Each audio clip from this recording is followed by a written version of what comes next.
best basketball player ever. Kim Jong-un?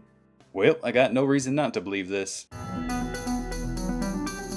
I'll focus on North Korea in this video. Although that is not the most censored country in the world, that prestigious title goes to Eritrea. Almost 80 years ago, after World War II, with the help of China and the USSR, Northern Korea became a communist country. The leaders tried to seem awesome by promising things like 3 solid meals a day and protection from terrible, corrupt countries like the US. But things weren't as they seemed. The government filtered everything that came into the country to keep the people from knowing what was really going on in the outside world. Plus, they banned any form of entertainment other than propaganda showing North Korea as a utopia and other countries like the US as desolate and evil. So if the government controls every ounce of information that you have access to, how do you know if it's true or not? Or if there's anything else to know? Is living in North Korea like living in the Matrix, where you just go about your life with no idea what the truth really is?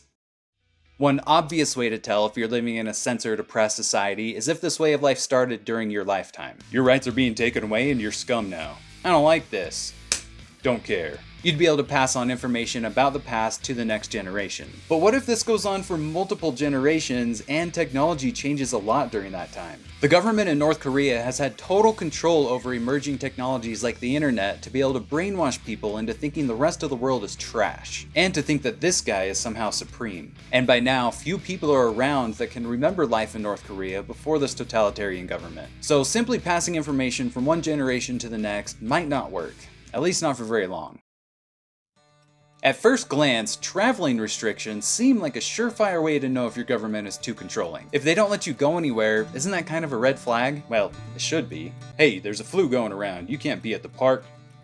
Are you fucking kidding me? Sadly, no matter how ridiculous it might be, if the government tells you it's for your own good, a lot of people will just believe them. Not to mention, if you keep your citizens super poor, then they won't be able to travel and go places, even if they wanted to.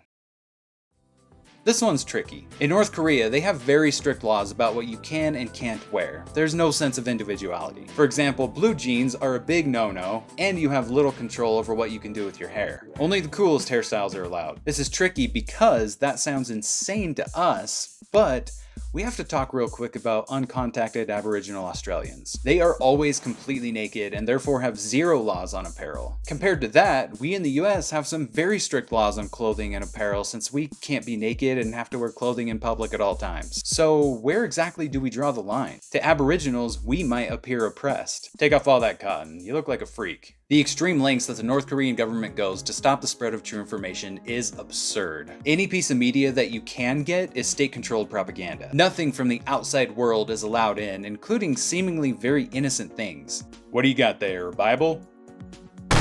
The average North Korean has no internet access, and when they can get online, it is not the open internet like you and I know it. For the most part, given the things we've talked about so far, you'd be able to have a clue that your government might be lying to you, but no definitive proof. There's varying levels of censorship all around the world, including the US, and most people seem to be fine with it. China, for example, is more censored than the US, and Chinese citizens are aware of this. And they don't really care. In fact, they make fun of the censoring and joke that if your social media post against the government was deleted, you were river crabbed. This is a pun and actually makes sense when you speak the language. Chinese culture has emphasized family, security, and stability over freedom. But in 2016, the Center for Strategic and International Studies was able to conduct a discrete survey across provinces in North Korea, and what they found was surprising. The people definitely know and care about their government's censorship and overreach. The study found that not only do 92% of respondents watch or listen to foreign media at least once a month, but 72% said they received almost all of their income from illegal means because the country's so poor. So the very large North Korean black market is the main way people realize the extreme level of censorship within their country. Fairy tales and love stories aren't allowed over there. It's just like the dystopian movie Equilibrium from 2002, which was an average movie but had some pretty sick fight scenes.